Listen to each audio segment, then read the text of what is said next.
ఈ వాక్య ధ్యానంలోకి మనం వెళ్దాం పిల్లలు.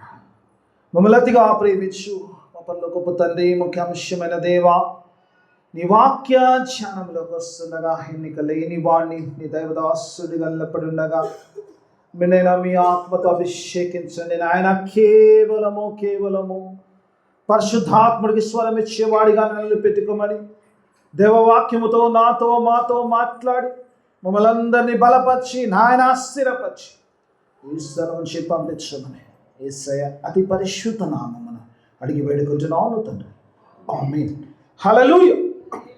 స్తోత్రం. కొన్ని నిమిషాలు దేవుని వాక్యాన్ని ధ్యానించుకున్నప్పుడు మరి ఇప్పుడు యోహాను సువార్త 3వ అధ్యాయంలో చూసినప్పుడు ఇక్కడ ఒక ప్రాముఖ్యమైన సంఘటన కనబడుతుంది. నికోదేము అనే పరిసయ్యుడు యేసు ప్రభు దగ్గరికి వచ్చినట్టుగా చూస్తాం. మొదటి భాగం అంతా కూడా చూసినప్పుడు పరిసయ్యునికి మరి యేసు ప్రభుకు జరిగిన కాన్వర్జేషన్ చూస్తాం. దాని కంటిన్యూషన్ ఇదంతా కూడా ప్రభు చెబుతున్నాడు తన యొక్క నిత్య జీవం గురించి. ఈ వచనాలకు వచ్చే ముందు పిల్లలు వచ్చినప్పుడు యేసు ప్రభు దగ్గరికి రాత్రి వేళ ఒక పరిసయ్యుడైన నికోదేము వచ్చినట్టుగా చూస్తాం. అతను వచ్చి ప్రభుతో మాట్లాడుతున్న మాట ఏంటంటే, నీవు నిజంగా దేవుని కుమారుడవు అని మేము అందరం నమ్ముచున్నాం. ఎందుకంటే దేవుని కుమారుడు అయితే తప్ప ఇట్టి అద్భుత కార్యాలు ఎవరు చేయలేడు కాబట్టి నువ్వు చేస్తున్నావు. కాబట్టి నిజంగా నువ్వు దేవుని యొద్ద నుంచి వచ్చావు, దేవుని కుమారుడవు అని ప్రభువును అంగీకరిస్తున్నట్టుగా చూస్తాం. Is confessing and is accepting the Lord Jesus. Yesu ప్రభు వారు నువ్వు నన్ను నమ్మడం కాదు, కానీ నువ్వు మరలా జన్మిస్తే కానీ పరలోక రాజ్యమును చేరవంటాడు. అప్పుడు చూసినప్పుడు ఒకడు మరలా జన్మిస్తే కానీ వాడు పరలోక రాజ్యమును చూడడు అంటాడు. ఆ తర్వాత ఒకడు మరలా జన్మిస్తే కానీ పరలోక రాజ్యంలో చేరడు అంటాడు. నికోదేము డౌట్ఫుల్గా అడిగాడు, ఎలా ప్రభువా, ఒక వృద్ధుడైన వాడు ఎలా తల్లి గర్భంలో మళ్ళా ప్రవేశిస్తాడు, మళ్ళా ఎలా జన్మిస్తాడు అన్నప్పుడు ప్రభు అంటాడు, ఒకటి నీటి మూలంగాను ఆత్మ, అందులోకి నేను పోను ఫాస్ట్ ట్రాక్, నీటి మూలంగాను ఆత్మ మూలంగాను జన్మిస్తే కానీ వాడు పరలోక రాజ్యంలో చేరడు అంటాడు. నీటి మూలంగా అంటే బ్యాప్టిజం గురించి మాట్లాడతాడు. ఆ తర్వాత పరిశుద్ధాత్మ బ్యాప్టిజం గురించి ప్రభు మాట్లాడతాడు. ఆ తర్వాత ప్రభు కొన్ని సంగతులు చెప్తున్నప్పుడు కొంచెం ఒక రకంగా ఆయన గద్దించినట్టుగా చూస్తాం. ఆ తర్వాత నువ్వు బోధకుడవే, పరిచయుడవే, బోధకు తెలిసి ఉండాలి. నువ్వు బోధించేవాడు నీకు తెలియదంటే కష్టం కాదు. అందుకే నువ్వు బోధకుడవే, పరిచయుడవే, ఈ లోక సంబంధమైన సంగతులు నేను చెప్పినప్పుడు నువ్వు కనుక నమ్మలేకపోతే how can you believe the things which are above, పరలోకంలో ఉన్న సంగతులు ఎలా నమ్ముతావు? నేను 14-15 అంటే 13 జరుగుతుంది బిడ్డ, మంచిది. 13వ వచనం కూడా మంచిది. ఎందుకంటే 13వ వచనంలో ప్రభు తన గురించి తాను చెప్తాడు. ఈ కేమ్ ఫ్రమ్ ది హెవెన్, ఆయన పరము నుంచి వచ్చాడు. క్రిస్మస్ సీజన్ అంటే ప్రభువు నిజంగా జన్మించడము, ఆయన పరమును విడిచిపెట్టి భూమి మీదకి రావడం. He belongs to heaven. ప్రభు చెప్తున్నాడు తన యొక్క సిటిజన్షిప్, తన యొక్క రాజ్యము అక్కడ ఉంది, ఇక్కడ కూడా ఆయన రాజ్యాన్ని స్థాపించడానికి వచ్చాడు. ప్రభు యొక్క మరి అంటాడు కదా, కీర్తనకారుడు అంటాడు, ఆకాశములు యెహోవా వశము, భూమి ఆయన నరులకు ఇచ్చును అంటాడు. ఆకాశం ఆయన చేతిలో పెట్టుకున్నాడు, భూమి ఆయన నరులకు ఇచ్చాడంట. మరలా వచ్చాడు తను ఇచ్చిన నరుల్లో ఇచ్చిన భూమిని చూడడానికి ఆయన వచ్చాడు. అందుకు కాదు కానీ మనల్ని విమోచించడానికి వచ్చాడు ప్రభు నిజంగా. మరి చూసినప్పుడు ఇక్కడ ప్రభువు నిజంగా తన యొక్క ఉండి ఆ స్థలంలో పరలోక సంబంధి అన్న సంగతి ఆ 13వ వచనంలో చెప్తాడు. 14వ వచనం ఐ స్టే ఓన్లీ, ఎందుకంటే నేను ఇంట్రడక్షన్లో ఎక్కువసేపు ఉన్న కూడా వాక్యం ఉండడానికి ప్రయత్నం చేస్తాను. ఎందుకంటే నాకు ఇంట్రడక్షన్ ఈ మధ్యలో చాలాసార్లు 15 నిమిషాలు అవుతుంది కాబట్టి అంతా కట్ షార్ట్ చేసుకుని I will be focusing on the 14th and 15th verse. చాలామందికి మనందరికి కూడా సుపరిచితమైన వాక్యం 16వ వచనం కదా, దేవుడు లోకమును ఎంతో ప్రేమించాడు. కొన్నిసార్లు అనిపిస్తాను ఎంతో ప్రేమించాడు కాబట్టి మనం భరించాడు, లేకపోతే కొంచెం ప్రేమిస్తే బహుశా మన దగ్గర తీసుకునేవాడు కాదేమో. కొన్నిసార్లు అనిపిస్తుంది. పాల్ అంటాడు, ఒకవేళ పాపలు లిస్ట్ చేస్తే ఫస్ట్ నేను ఉంటా అంటాడు. ఎందుకంటే దేవుడు అలాంటి వాళ్ళని దేవుడు సంఘాలను స్థాపించడానికి ఏర్పరచుకుంది. That is the law of God. దేవుని యొక్క ప్రేమ అంత గొప్పది. Can love anybody, you cannot hate anybody. దేవునికి స్తోత్రం. ఇక్కడ వచ్చినప్పుడు ఆ 14-15లోనే ఉందాం. ఇక్కడ దేవుని వాక్యభావంలో యేసు ప్రభు వారు మాట్లాడుతున్న మాటలు ఏంటంటే, పిల్లరా, అరణ్యములో మోషే సర్పమును ఎత్తినట్టుగా అంటాడు. Before talking about the cross, ఆయన యొక్క ఎత్తబడిని గురించి, ఆ సిలువని గురించి మాట్లాడేటప్పుడు ప్రభు ఆయన సిలువ మరణాన్ని గురించి క్లియర్గా ఇస్తున్నప్పుడు it will be just like that. ఎలా అయితే మోషే సర్పమును, ఆ ఇత్తడి సర్పమును అరణ్యములో ఎత్తాడో, అలాగనే మనుష్య కుమారుడు ఈ లోకంలో ఎత్తబడవలసి ఉన్నది. ఎవరైతే ఆయన విశ్వసిస్తారో వారు ఏమంటాడు, నశింపక నిత్య జీవం పొందునట్లు ఆయన ఎత్తబడతాడు. So that we don't perish in this world. ఈ లోకములో మనం నశించేవారిగా కాకుండా నిత్య జీవంలో ప్రవేశించేవారిగా, నిత్య జీవం కలిగిన వారిగా ఉండాలని ప్రభు ఆ కార్యము చేయబోతున్న సంగతిని మరి ఇక్కడ తెలియజేస్తుంది. పిల్లలు దేవుని పిల్లలు దేవుని వాక్యభావంలో చూసినప్పుడు, మొట్టమొదటి చూసినప్పుడు పిల్లలు ఇక్కడ దేవుని వాక్యభావంలో చూసినప్పుడు కనుక చూస్తే మొట్టమొదటిగా దేవుడు మాట్లాడుతున్న మాటలో పిల్లలు, ఇక్కడ యేసు ప్రభు మాట్లాడుతున్న మాటల్లో పిల్లలు మొదటిగా ఒకసారి చూద్దాం. లెట్స్ ఒకసారి చూద్దాం. 14వ వచనం ఒకసారి చూద్దాం. అరణ్యములో మోషే అంటాడు. దేవుని వాక్యం అరణ్యములో ఉందాం. ఒకవేళ అరణ్యం వచ్చి మీరు మాట్లాడమంటే నాకు 20 నిమిషాలు పైన కావాలని, కాకపోతే 5 నిమిషాలు చెప్తాను. చాలా అంశాలు ఉంటాయి అందులో, అరణ్యం గురించి చెప్పను. చాలా అంటే అరణ్యముల గురించి మాట్లాడతాడు దేవుడు జీవితంలో. యేసు ప్రభు వారు Jesus was talking about the wilderness life of the Israelites. Israel యొక్క అరణ్య జీవితముల గురించి మాట్లాడుతున్నాడు. మోషే కార్యముల గురించి మాట్లాడు. 2 విషయాలు. So life in the desert, అరణ్యములో జీవితం. అరణ్యంలో జీవితము it is not a comfortable life అమ్మా, వెరీ టఫ్ లైఫ్. ఈరోజు భూమి మీద చాలామంది ఎవరిని అడిగినా కూడా వారి జీవితంలో ఏదో ఒక సమస్యలు ఉంటాయి. సమస్యలు గుండా వెళ్తుంటాం. అరణ్యము జీవితంలో ఉంటున్నాం. అరణ్యం జీవితంలో నిజంగా ఈరోజు మన జీవితంలో చూసినప్పుడు కొన్ని దినాలు మంచిగున్నా, కొన్ని సందర్భాలు మంచిగున్నా, ఒకే మంచి దినాల్లో క్రిస్మస్ సీజన్లో మనమున్నా, పండుగ రోజున్నా కూడా కొన్ని పండుగ ముందు ఇబ్బందులు ఉంటాయి. ఫైనాన్షియల్ ఇబ్బందులు ఉండొచ్చు, చాలా ఇబ్బంది, ఆర్థికంగా ఉండొచ్చు, శారీరకంగా ఉండొచ్చు, చాలా ఉండొచ్చు. అందుకే దేవుడు వాక్యభావంలో చూసినప్పుడు యేసు ప్రభు వారు before the salvation God talks about the life of the wilderness. అరణ్య జీవితముల గురించి, సమస్యల గుండా వెళ్ళే జీవితముల గురించి మాట్లాడతాం. అరణ్యములో విశ్వాసులు, దేవుణ్ణి వెంబడించిన వారు, ప్రభు పిలిచిన వారు అందరూ కూడా నడుస్తున్నప్పుడు they all walked in the wilderness. ఎవరము కూడా మనం అనడానికి, మనమందరము కూడా దీనికి భిన్నమేం కాదు. మనందరం కూడా ఏదో ఒక సమస్యల గుండా, ఏదో ఒక అరణ్య జీవితంలో, అరణ్య యాత్రలో మనం ఉంటూనే ఉంటాం. We walk in that way whether we like it or not. Walk in that way. అరణ్యం గురించి మాట్లాడుతున్నప్పుడు దేవుని వాక్యభావంలో చూసినప్పుడు ఎందుకు దేవుడు కొన్నిసార్లు అనిపిస్తుంది, my God will allow this wilderness in our life. ఈరోజు మన జీవితంలో ఎందుకు ఇలాంటి ఎడారిలో ఇటువంటి డెసర్ట్ లైఫ్ ఎందుకు ప్రభు ఇస్తాడంటే, ద్వితీయోపదేశ కాండంలో ప్రభు అంటాడు, so that he can humble them అంటాడు. చాలాసార్లు నిజంగా మనకు దేవుడు ఎందుకు ఇలాంటి పరిస్థితులు పెట్టాడు, ఎందుకు కష్టాలు, ఎందుకు నష్టాలు, ఎందుకు ఇబ్బందికరమైన పరిస్థితులు దేవుడు నాకు పెట్టాడని ఆలోచిస్తే కనుక అవి ఉంటే కానీ మనల్ని తగ్గించుకునే జీవితం ఉండదు. కాబట్టి దేవుడు కొన్నిసార్లు మనిషి జీవితంలో ఈ అరణ్యపు జీవితమును పెడతాడని, జీవితంలో కొద్ది భాగం ఉంటుంది. కాబట్టి ఎందుకంటే we should humble our self. ఈ అరణ్యంలో ఈ సంఘటన కూడా దేవుడు ఇజ్రాయేల్ ప్రజలను తగ్గించుకోవడం నేర్పించడానికే చేసినట్టుగా చూస్తాం. కదా భయంకరమైన సిచ్యువేషన్ చూసినప్పుడు God some time causes some troubles. ప్రభు నిజంగా ఇక్కడ చూసినప్పుడు ఈ 11వ అధ్యాయం ఒకవేళ కనుక సంఖ్యాకాండము 21వ అధ్యాయంలో చూసినప్పుడు కనుక గమనిస్తే కనుక అరణ్యములో వారంటే పిల్లరా దేవుని వాక్యభావంలో చూసినప్పుడు వారు ఏం చేస్తారంటే పిల్లరా దేవునికి విరుద్ధంగాను మోషేకు విరుద్ధంగా వారు మాట్లాడినట్టుగా చూస్తాం.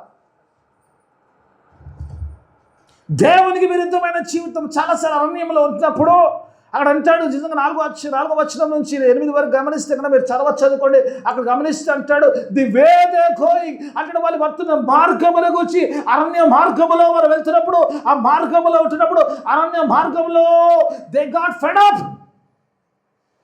కొన్నిసార్లు ఎట్లయిపోతే కష్టాలు ఎట్లయిపోతాయమ్మా, అమ్మ తలకాయలకు ఏం జిందగీ అయిపోయింది బాబు, శాస్తనే మేలు అనుకుంటాం. మళ్ళీ లైఫ్లో ఎలాంటి లైఫ్ వస్తుందంటే ఈ బతకడం కంటే చావడమే బెటర్ అనిపిస్తుంది.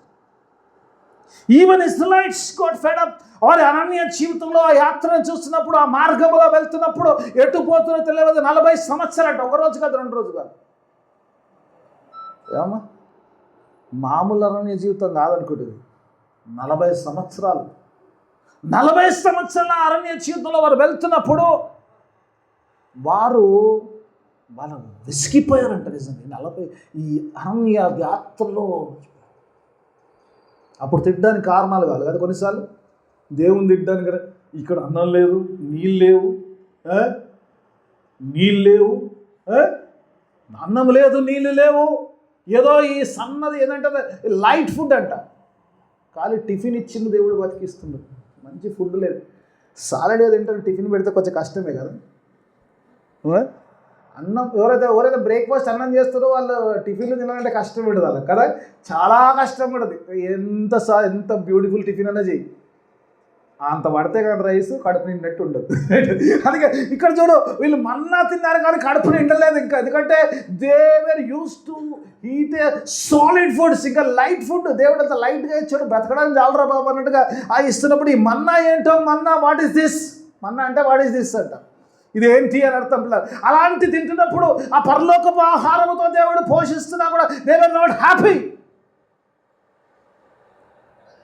అమ్మాయి కొన్నిసార్లు అనిపిస్తుంది మన జీవితంలో ఎలా జరుగుద్దా, ఎంతసేపు కష్టాలు సమస్యలు ఇవే చూస్తాం కానీ we are not happy with the feeding of God. ఇన్ని కష్టాల్లో ఇన్ని నష్టాల్లో దేవుడు పోషిస్తున్నాడు, ఇన్ని కష్టాల్లో ఇన్ని నష్టాల్లో దేవుడు ఆహారం పెడుతున్నాడు. We are not happy for that, but we are always sad for something else. జరుగుద్ది కదా మన జీవితంలో చాలాసార్లు. ఎప్పుడు ఆలోచించావు కదా, ఉన్న వాటి కొరకు ఆ సంతోషం కూడా, there is no thanksgiving but always sadness for what we don't have. That's the problem. ఏది లేదో దాని గురించి ఎప్పుడు ఆ చింత ఉంటూనే ఉంటుంది. మనకేం భిన్నం కాదు, మనం అక్కడి నుంచి వచ్చినాం కదా, మనమంతా ఇజ్రాయెల్ వాసులే కాబట్టి నూతన ఇజ్రాయెల్ మనం కూడా. దేవుడు సనిగారట మోషే గురించి, ఎక్కడ తెచ్చావు అని మోషే మీద, ఎక్కడ తెచ్చావు అరణ్యంలో, ఐగుప్తులో నుంచి ఎక్కడ పట్టుకొచ్చావు, మమ్మల్ని ఎందుకు తెచ్చావు అని తిట్టుకుంటారు. ఇద్దరిని సరిగారు. దేవుడికి నచ్చలేదు ఈ మాట. ఏం చేశాడు, మధ్యలో పాములు పంపించాడంట. God sent snakes. స్టోరీ కరిచాయి, పాములు కలుస్తున్నాయి, చేస్తున్నారు జనం. ఇప్పటిదాకా అది లేదు ఇది లేదని ఉన్న బాధ పోయింది. ఇప్పుడు ఇంకో బాధ ఏమొచ్చిందంటే, ఇంకో ప్రాబ్లం ఏమొచ్చిందంటే, బతుకుతే చాలు. ఇప్పటిదాకా అలా బతకాలి, ఇది ఉండాలి, అది ఉండాలి, అసలు అర్థపడ, నాకు అన్నం లేదు, నాకు అది లేదు, నాకు ఇది లేదు, ఇవన్నీ పోయినాయి. ఇప్పుడు సిచ్యువేషన్ ఎలా వచ్చిందంటే, దేవుడు పాములు పంపించాడంట. ఆ పాములు వచ్చి, సర్పాలు వచ్చి కాటేస్తున్నప్పుడు అనేక మంది చనిపోతున్నట్టుగా చూస్తాం. చనిపోతున్నప్పుడు వచ్చిన ఆలోచన ఏంటంటే, చావు కాదు కానీ బ్రతుకుతే చాలు. They came to Jesus. Yesu ప్రభు దగ్గరికి, మళ్ళా తండ్రి దగ్గరికి వచ్చి మోకాళ్ళ నుండి మోసేది, we are sorry. This is what God is doing, humbling them, punishing them. కొన్నిసార్లు అవసరం సమస్యలు హంబుల్. God is humbling. తగ్గింపు స్వభావం లేకుండా పోతుంది. దేవుని వాక్యం ఈరోజు నీతో నాతో మాట్లాడదు. అక్కడ మోషే దగ్గరికి వచ్చారంట, దేవునికి విరుద్ధంగా నీకు విరుద్ధంగా తప్పు చేశాము, దరిద్రంగా మాట్లాడా, మమ్మల్ని క్షమించు, మా కొరకు ప్రార్థన చేయన్నాడు. హంబుల్నెస్ చాలాసార్లు విశ్వాసాలకు ఇది ఉండదు, తగ్గించుకోలేకపోతుంటాం. కొన్నిసార్లు we don't realise the problems. ఇక్కడ పడిపోతున్నాం మన సంగతి మనం ఆలోచించుకోలేకపోతున్నాం. దేవుడు ఈరోజు నేర్పిస్తున్నాడు. ఇక్కడ ఇశ్రాయేలు ప్రజలకు అక్కడ చంపించినప్పుడు, సర్పములు వచ్చి కాటేస్తున్నప్పుడు, మరణిస్తున్నప్పుడు, ఇప్పుడు బతుకుతే చాలని చెప్పి దేవుని సన్నిధిలో మోకాళ్ళుండి దేవుని సన్నిధిలో వారు ప్రార్థన చేయమని మోషేని అడుగుతారు. ప్రే ఫర్ us, ప్రార్థన చేయమంటున్నారు. పౌలు అంటాడు, తన గురించి మాట్లాడుతున్నాం. కొరింథీ పత్రిక 12వ అధ్యాయంలో, నేను రెఫరెన్స్ ఏమిస్తలేమా, చెప్పుకుంటూ చాలా ఉంటాయి కాబట్టి 12వ వచనం అంటే, నాకు కలిగిన విశేషణ దర్శనములు బట్టి నేను ఎచ్చిపోవును గుండునట్లు సాతాను దూతగా నా శరీరం మందు ఉంచబడిన ముళ్ళు కొరకు మార్లు వేడుకొంటిని. ఆ తర్వాత ఏమైందమ్మా, పౌలు అంటాడట, నేను ఒక మనిషిని ఎరుగుదును, అతడు శరీరముతో శరీరము లేక నాకు తెలియదు. మూడో ఆకాశము కొనికోబడి అక్కడున్న సంగతులు విన్నాడు, అక్కడున్న సంగతులు చూచాడు అంటాడు. ఆయన గురించి ఆయనే చెప్తుంటాడు. మూడో ఆకాశంకి ఎత్తపడ్డాడు. ఎలా పోయాడు, I don't know, whether in the body or spirit, I don't know, but I went there, I got the revelations. ఆ రివలేషన్స్ ఎంత గొప్ప అంటే, మూడో ఆకాశం రివలేషన్ వచ్చినప్పుడు నేరెచ్చిపోకున్నట్లు దేవుడు సాతానుకు పర్మిషన్ ఇచ్చాడంట. దూతగా దాని శరీరంలో ఒక ముళ్ళును పెట్టాడంట. దాని గురించి పౌలు ముమ్మార్లు ప్రార్థన చేసినట్ట. దేవుడు అన్నంట, నాకు నీ కృప చాలును ఓ పౌలా, నాకు నీ కృప చాలును అనంట. దేవుడు ముళ్ళు తీయలే కాదన్నట. దేవుడు అనంట, నీకు నా కృప చాలయ్యా అంటే పౌలు నాకు నీ కృప చాలన్న కృప తీసుకొని అని వెళ్ళిపోయాడు. పాట పాడుకుంటూ వెళ్ళిపోయాడు పౌలు. దేవుడు ముళ్ళు తీయలేదు, ఎందుకంటే కొన్నిసార్లు హెచ్చించిపోకున్నట్టు కొన్ని సమస్యలు ఉన్నప్పుడు మన జీవితంలో, so that we cannot go hire and humble in front of God. దేవుని సన్నిధిలో నిజంగా ఈ సర్పములు కాటేస్తున్నప్పుడు మనం చూసినప్పుడు వారు వచ్చి మోషేతో అంటున్నారు, మా కొరకు ప్రార్థన చేయ. ఒకసారి 4వ వచనం అని కూడా చూడమ్మా. ప్రేయర్ అని ఎక్కడ పెడుతుంది చూడమ్మా, ప్రార్థన చేయమని ఎక్కడ పెడుతుంది చూడు, ఒకసారి చూద్దాం.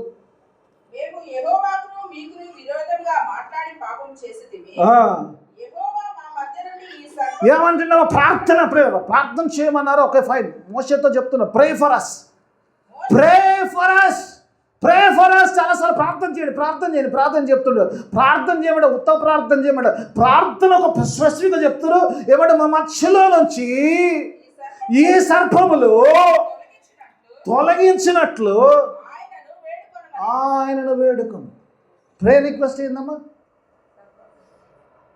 దేశ ఈ సర్పాలు వెళ్ళిపోవాలి మా మధ్యలోంచి, ఎందుకంటే ఇవి మరణాన్ని తీసుకొస్తున్నాయి కాబట్టి సర్పాన్ని తీసుకొచ్చి ఈ సర్పాలు వెళ్ళిపోవాలి, మా జీవితంలో ఉండకూడదు. చాలాసార్లు మనం చేస్తున్నాం, ఈ సమస్యలు ఉండొద్దు, ఈ శ్రమలు ఉండొద్దు, ఈ ఇబ్బంది ఉండొద్దు.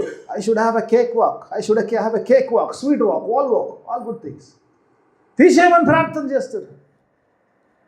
కొన్నిసార్లు అనిపిస్తుంది, గాడ్ నిజంగా దేవుడు జవాబు చెప్పాడంటే, దేవుడు చెప్పాడు నా విధానంలో తీస్తాను, సర్పాలు తీయను. కానీ ఏమంటాడు, I'm going to provide a Q for you.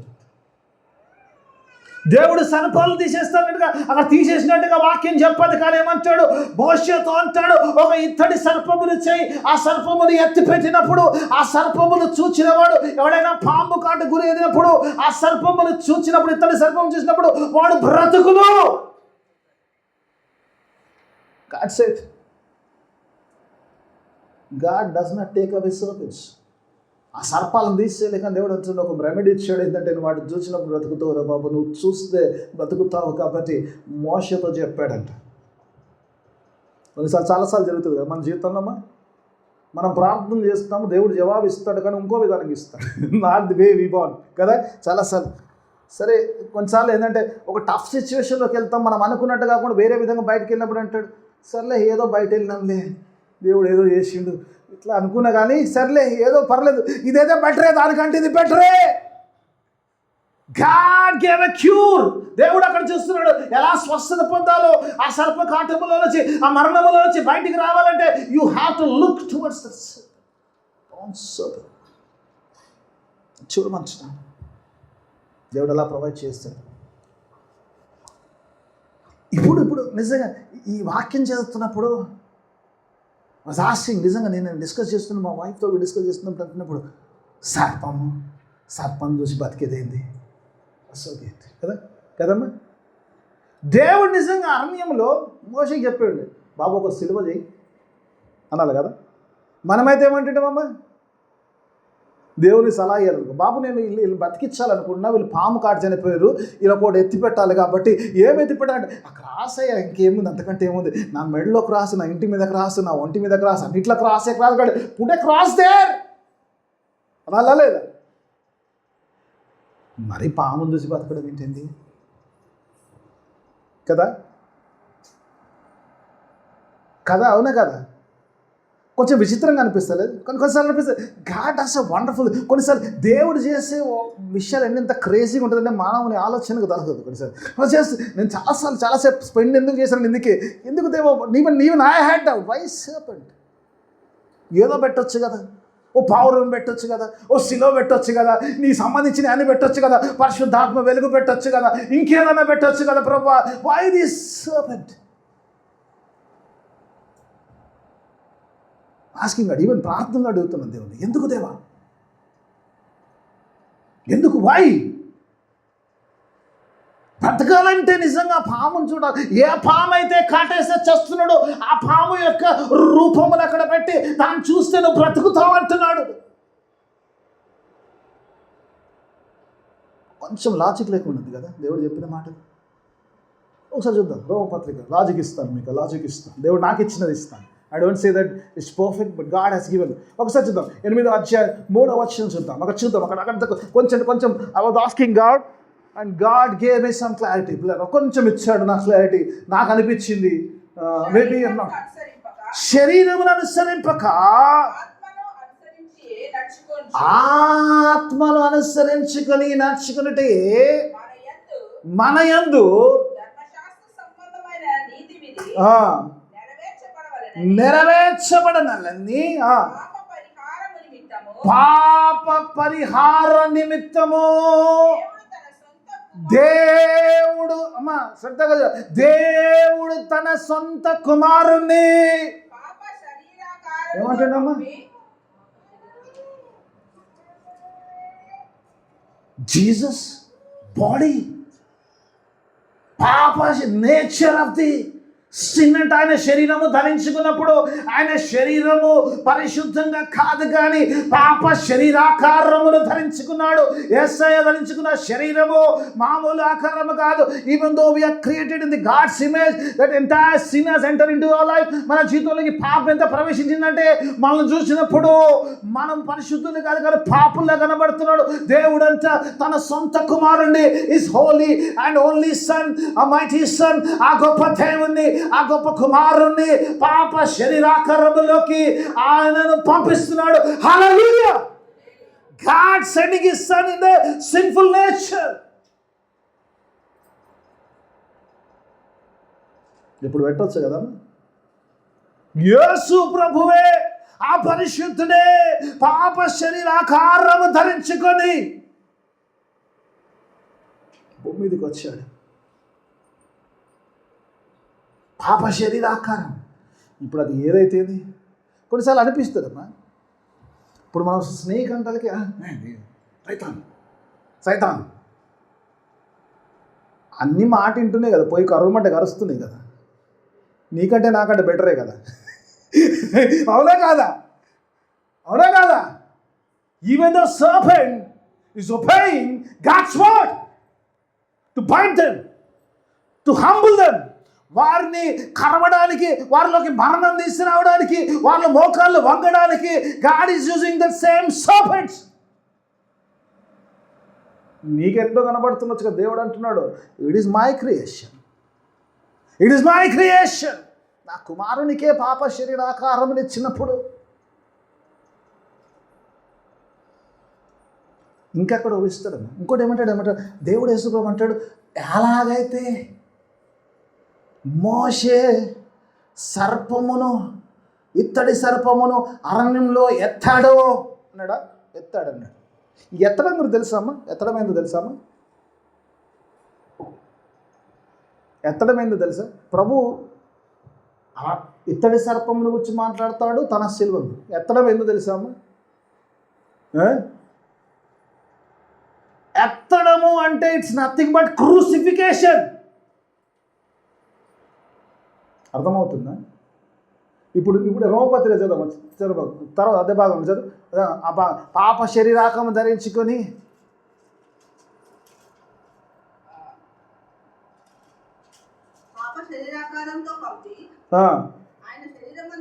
ఆయన శరీరమందు ఏమంటున్నామా? పాపమునకు శిక్ష విధించెను.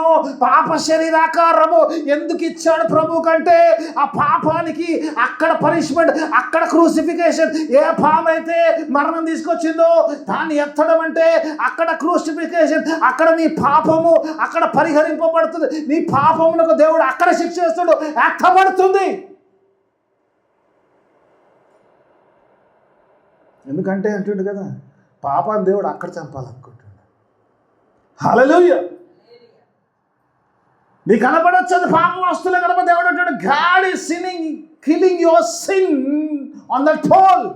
ఇజ్రాయెల్ ప్రజలే పాపం అయితే చేశారో ఆ పాపమునకు పనిష్మెంట్ దేవుడు క్రూసిఫికేషన్ అక్కడ ఇత్తడి సర్పము రూపంలో అక్కడ జరుగుతుందని అది పరిష్కారం.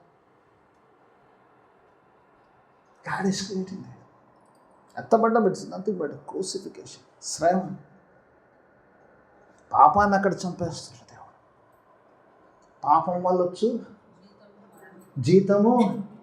నీ పాపము సిలువలో పోతే నీలో ఏముంటుంది? మీరు కరెక్ట్గా చదివారో లేదా కానీ ఏమంటాడు కదా, దేవుడు ఆశించిన నీతి జరుగుటకు ఆయన పాప శరీరం పొందాడంట. హల్లెలూయా. దేవుడే నీతినైతే ఆశించాడో ఆ నీతి రావడం కోసము ఆయన పాప శరీరాకారం ధరించుకొని పాపమునకు ఆయన శరీరమందు శిక్ష విధించబడుతుంది. Sin has been punished there so that we can have the life. Hallelujah. Doubt వచ్చిందా? క్లారిటీ లేదా? ఎందుకు పెట్టాడు దేవుడిని సర్పము? క్లారిటీ వచ్చింది కదా. ఎప్పుడైతే అరణ్యములో మోషే ఎత్తుతున్నాడో సర్పమును, is not lifting, is punishing the sin. Hallelujah. ఏ పాపం అయితే చేశారో, ఏ పాపం విరుద్ధమైతే వెళ్ళి చేశారో, ఎప్పుడైతే ఆ యొక్క ఇతడి సర్పమును చూస్తారో ఆ పాపానికి పరిహారము దేవుడు చేస్తున్నప్పుడు it is an act of God. అది దేవుని క్రియ ఉంది, మానవునికి సంబంధం లేదు. కేవలము దేవుని కృప. ఆ ఇతడి సర్పమును చూచినప్పుడు జీవించడం అంటే it is all because of the grace and the mercy of the lord. ఎందుకు ప్రార్థన చేయమంటున్నాను? నా దగ్గర ఏం లేదయ్యా, నువ్వు చేస్తే కానీ కార్యించేది కదా. దేవుని వల్ల ఇక బ్రతకడం అంటే కేవలం దేవుని వల్లే సార్. ఎందుకంటే దేవుడు అందుకే దాన్ని అర్థపడుతున్నాడు, క్రూసిఫికేషన్. ఏ పాము వల్ల అయితే నీకు మరణం వచ్చిందో దాన్ని దేవుడు నీకు జీవము కొరకు వాడుతున్నాడు. దేవుడు God is using because is punishing they, is punishing on that pole. Yesu ప్రభు కూడా పాప శరీరాన్ని తీసుకుని నీ నా పాపల కొరకు ఆయన పనిష్మెంటే ఉంటున్నాడు. ఆయన అక్కడేమో బ్లెస్సింగ్స్ పొందలేదు, నీకు నాకు బ్లెస్సింగ్స్ అడిగి receive the punishment they. God was punishing that serpent which cost the death. మనకు అనిపించవచ్చు ఏంది దాన్ని చూస్తే బ్రతకండి, దాన్ని చూస్తే బ్రతక, దాన్ని శిక్షిస్తే కానీ నువ్వు బ్రతకవు. ఎత్తబడితే కానీ మీరు బ్రతకరు.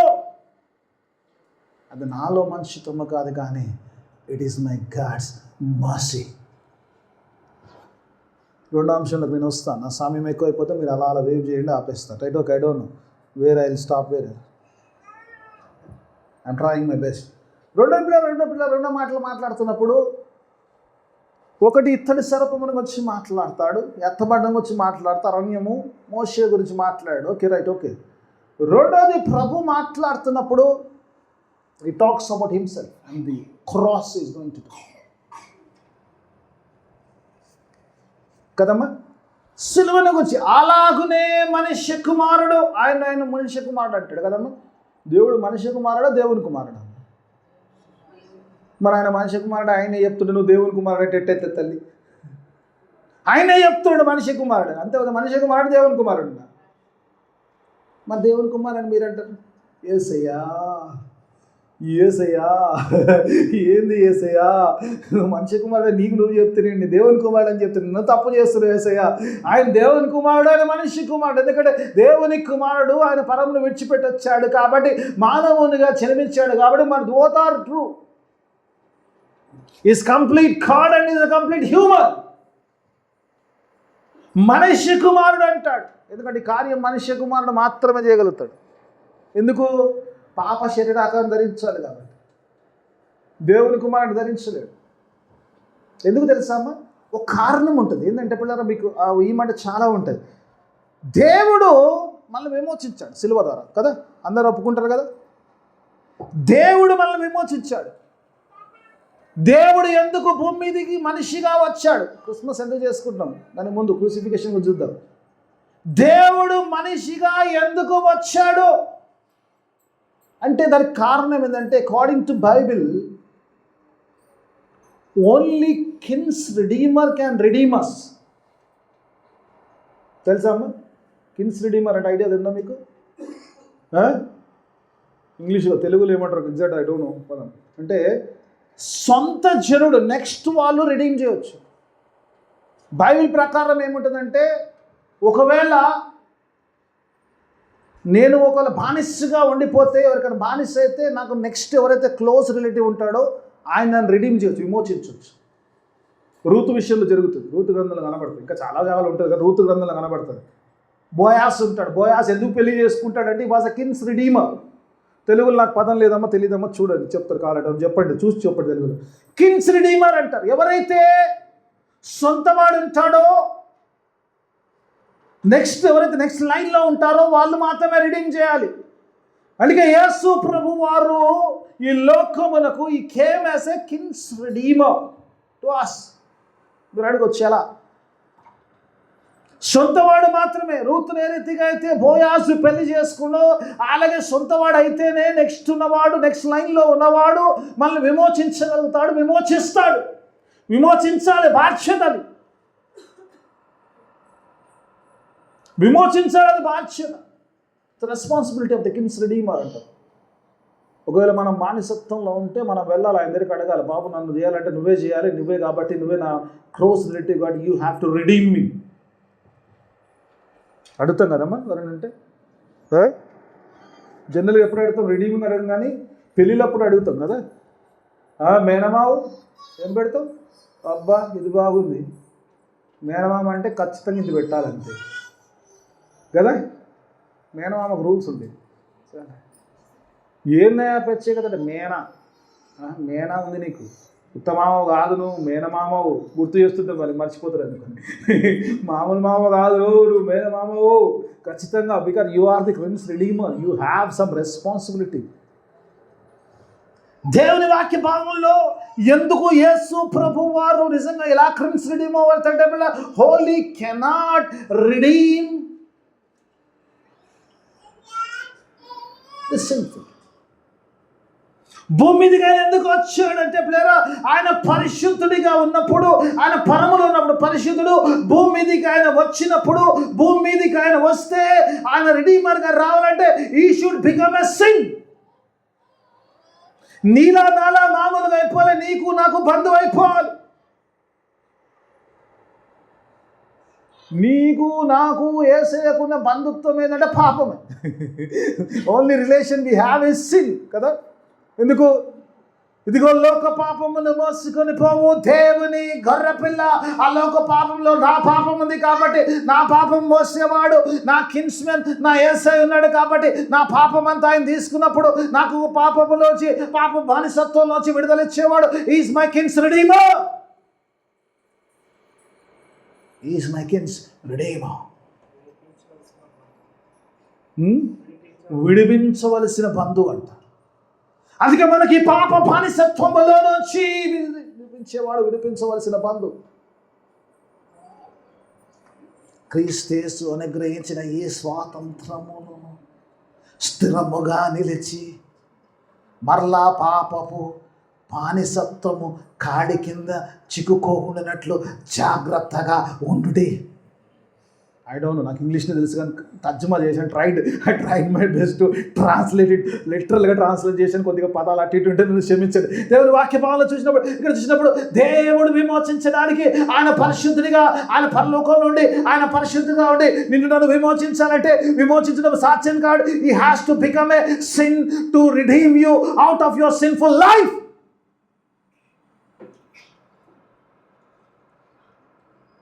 ఎలా అయ్యాడంటే ఒకసారి చూద్దాం. కొరింథీయులకు రాసిన పత్రిక 5వ అధ్యాయము చివరి వచనం 21వ వచనం చూద్దాం. ఎలా అయ్యాడో చూద్దాం పిల్లలు, ఎలా అయ్యాడో చూద్దాం. మన ప్రభు ఎలా, మన రిడీమర్ ఎవరు, ఎలా ఉన్నాడో, ఎందుకు ఆయన ఎత్తుబడి గురించి మాట్లాడుతున్నాడో ఒకసారి చూద్దాం. అక్కడ చూద్దాం పిల్లలు. దేవుని వాక్య భాగంలో 2 కొరింథీయులకు రాసిన పత్రిక 5వ అధ్యాయం చివరి వాక్యం 21వ వచనం. ఎందుకనగా మానమాయన యందు ఏమంటాడమ్మా? ఎందుకు? ద రీజన్ మనము ఆయన యందు దేవుని నీతి, దేవుడే నీతి అని కావాలనుకున్నాడు. ఆయన నీతి అగునట్లు ఏమంటాడమ్మా? పాపమెరుగని ఆయనను. హల్లెలూయా. పాపం ఎరగని పరిశుద్ధుని మన కోసము పాపము ఆ సిలువలో ఎక్కాలంటే ఆయన పాపిగా మలచబడాలి. ఆ సిలువ కార్యం చేయాలంటే he should become a sinner, sin of this world. Entire sin has been cast on the Jesus Christ.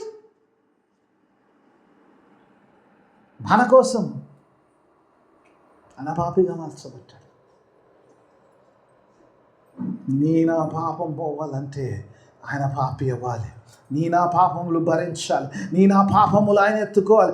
నా పాపములు తీసుకొని ఆయన పరిశుద్ధమైన వాడు ఆ శిలువలోకి వెళ్ళినప్పుడు ఒక పాపిగా ఆ శిలువలో పాపిగా ఎక్కాలి. ఎందుకంటే ఆ పరిశుద్ధుడు పాపిగా మలచబడ్డాడు. ఎందుకంటే దేవుని నీతి నీకు నాకు రావాలంటే ఆయన శిలువలో పాపిగా ఎత్తబడాలి. అందుకంటే నేను ఎత్తబడ్డప్పుడు ఆ 4వ వాక్యంలో అంటాడు కదా, నా దేవా నా దేవా నా చేయి ఎందుకు విడిచితివి. ఎందుకంటే పాపి చేయని పరిశుద్ధుడు దేవుడు పట్టుకోలేడు. కాబట్టి యేసు ప్రభు సిలువలో 4వ మాట పలుకుతున్నప్పుడు ఆయన పాపిగా మలచబడ్డాడు. ఎందుకంటే నీ పాపముల కొరకు పాపిగా మలచబడ్డాడు. కాబట్టి he became a pure sinner to relieve us from the sin. ఈ పాపముల నుంచి విడుదల కలగ చేయడానికి ఆయన సిలువను ఎక్కుతున్నాడు. he became a king's redeemer to redeem us from the sin of పాపం. అందుకే ప్రభు అంటున్నాడు, నేను ఎత్తబడితే కానీ మీ పాపం పోదు. నా శరీరము పాపములా మలచబడకపోతే కానీ, పాప శరీరాకం నేను ధరించుకున్నాను కానీ, ఈ శరీరంలో మీ పాపములన్నీ భరిస్తే కానీ మీ పాపములకు విడుదల లేదు. He became a king's redeemer to redeem us. విడిపించవలసిన బంధువుగా ఆయన సిలువలో నీ కొరకు నా కొరకు అల్బాబు చూసి చెప్తున్నాడు, విడిపించవలసిన బంధువు అంట, కింగ్స్ రిడీమర్. అందుకు ఆయన పరిశుద్ధుడు పాపిగా మలచబడ్డట్టుగా చూస్తాం. ఎందుకంటే నీకు నాకు నిత్య జీవం వచ్చిన టైం అయిపోయింది. నేను 3 అంశాలకు వెళ్ళిపోతాను. నిత్య జీవం అంటాడు. నిత్య జీవం గురించి మాట్లాడదు. ఒక వచనం చూస్తాం లాగా, ఒక వచనం చూపించాలని ఆశ కలిగి ఉన్నాను. ఒకసారి లేవి కాండంలోకి వెళ్దాం. సంఖ్యాకాండం 21వ అధ్యాయము 8వ వచనంలో మోషేతో దేవుడు ఆజ్ఞాపిస్తున్న మాట. ఈరోజు పిల్లల దేవుని వాక్య భావంలో నీతో నాతో మాట్లాడుతున్న మాట ఒకసారి చూద్దాం. 2 వచనాలు చూస్తాం. మోషే ప్రజల కొరకు ప్రార్థన చేయగా యెహోవా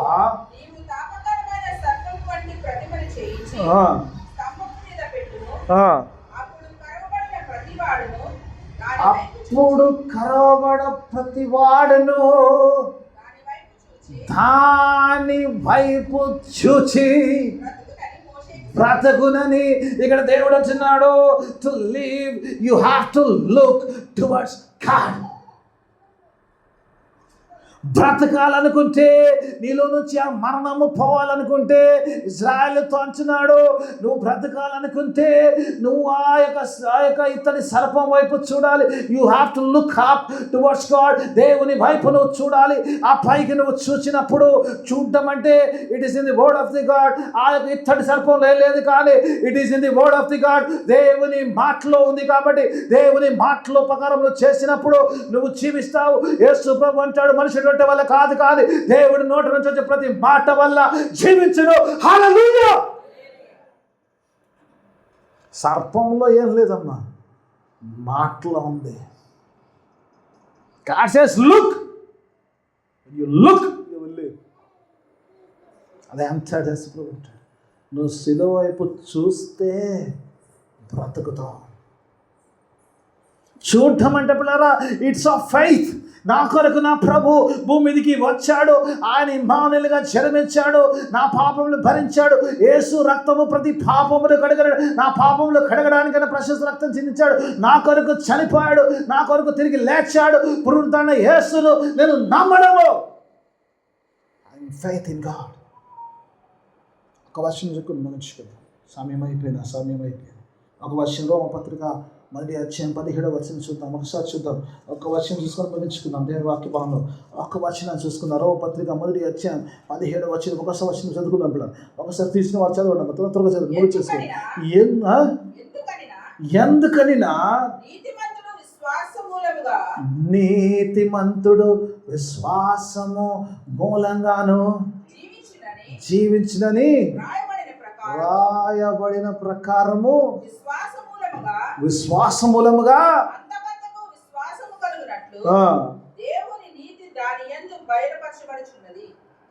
హల్లెలూయా. విశ్వాసం, నీతిమంతుడు విశ్వాసము మూలంగా జీవిస్తాడు. You will become righteous by faith and you will live by that faith. విశ్వాసం అంటే ఇంకా విశ్వాసంలో జీవించడం అంటే అంటాడు కదా, ఎబ్రీ పత్రికలు అంటాడు కదా, ఆనోకు అంటాడు కదా, చనిపోయినా కూడా విశ్వాసం బట్టి ఇంకా మాట్లాడుతున్నాడు అంటాడు. దేవుని వాక్యం నీతో నాతో వెన్ యూ హ్యావ్ ఫెయిత్ అంటాడు కదా. మన వాక్య భావన కూడా ప్రభు అంటాడు కదా, మనుష్య కుమారుడు ఎత్తబడ్డం ఎందుకంటే ప్రతివాడు విశ్వసించిన ప్రతివాడు నశింపక నిత్య జీవము, ఆయన ద్వారా నిత్య జీవం పొందినట్లు మనుష్య కుమారుడు ఎత్తబడు. ఇది ప్రభు ఎందుకు ఎత్తపట్టాడంటే నీవు నేను ఆ మరణ ఛాయ ఏదైతే ఉందో, ఆ పాపం వచ్చే మరణం, ఆ సులువలో దానికి శిక్ష విధించబడి నీవు నేను జీవించలాగా ఆయన ఎత్తపట్టాడు. అందుకే అంటున్నాడు, అలాగ మోషే సర్పమును ఎత్తాడు అలాగ నేను ఎత్తపడితే మీ జీవితంలో మీరు పాపమును క్షమాపణ పొందుకుంటారు, నిత్య జీవంలో మీరు ఉంటారు. అట్టి నిత్య జీవం పొందుకోవడానికి దేవుడు తన కృపా సహాయాన్ని మనందరికీ అందించిన ప్రార్థన చేసుకున్నాం. మమ్మల్నిగా ప్రేమించు పరలోకపు తండ్రి, నీకు వేలాది స్తోత్రం. నేను గొప్ప దేవుడు, శక్తిమంతుడు, సృష్టికర్తవు, సర్వాధికారి, నీకు స్తోత్రం అని చక్కని మాట్లాడవచ్చు. వ్యర్థపడితే కానీ మాకు రక్షణ లేదు, నిత్య జీవము లేదు నాయనానికి స్తోత్రము. నీ శిలువ కార్యము గొప్పది నాయన, ఎందుకంటే మా కొరకు ప్రాణం పెట్టిన మా యొక్క నాయన మరి ఆయన కెన్సుడి మరిగా నాయన మా పాపములన్నీ భరించినందుకు నీకే స్తోత్రం చెల్లిస్తున్నాను. వాక్యం అందరి జీవితం ఫలవతం వాక్యం చేయండి, వాక్యానుసరమైన జీవితం దయచేయమని యేసయ్య అతి పరిశుద్ధ నామమున అడిగి వేడుకుంటున్నాను తండ్రి. ఆమేన్.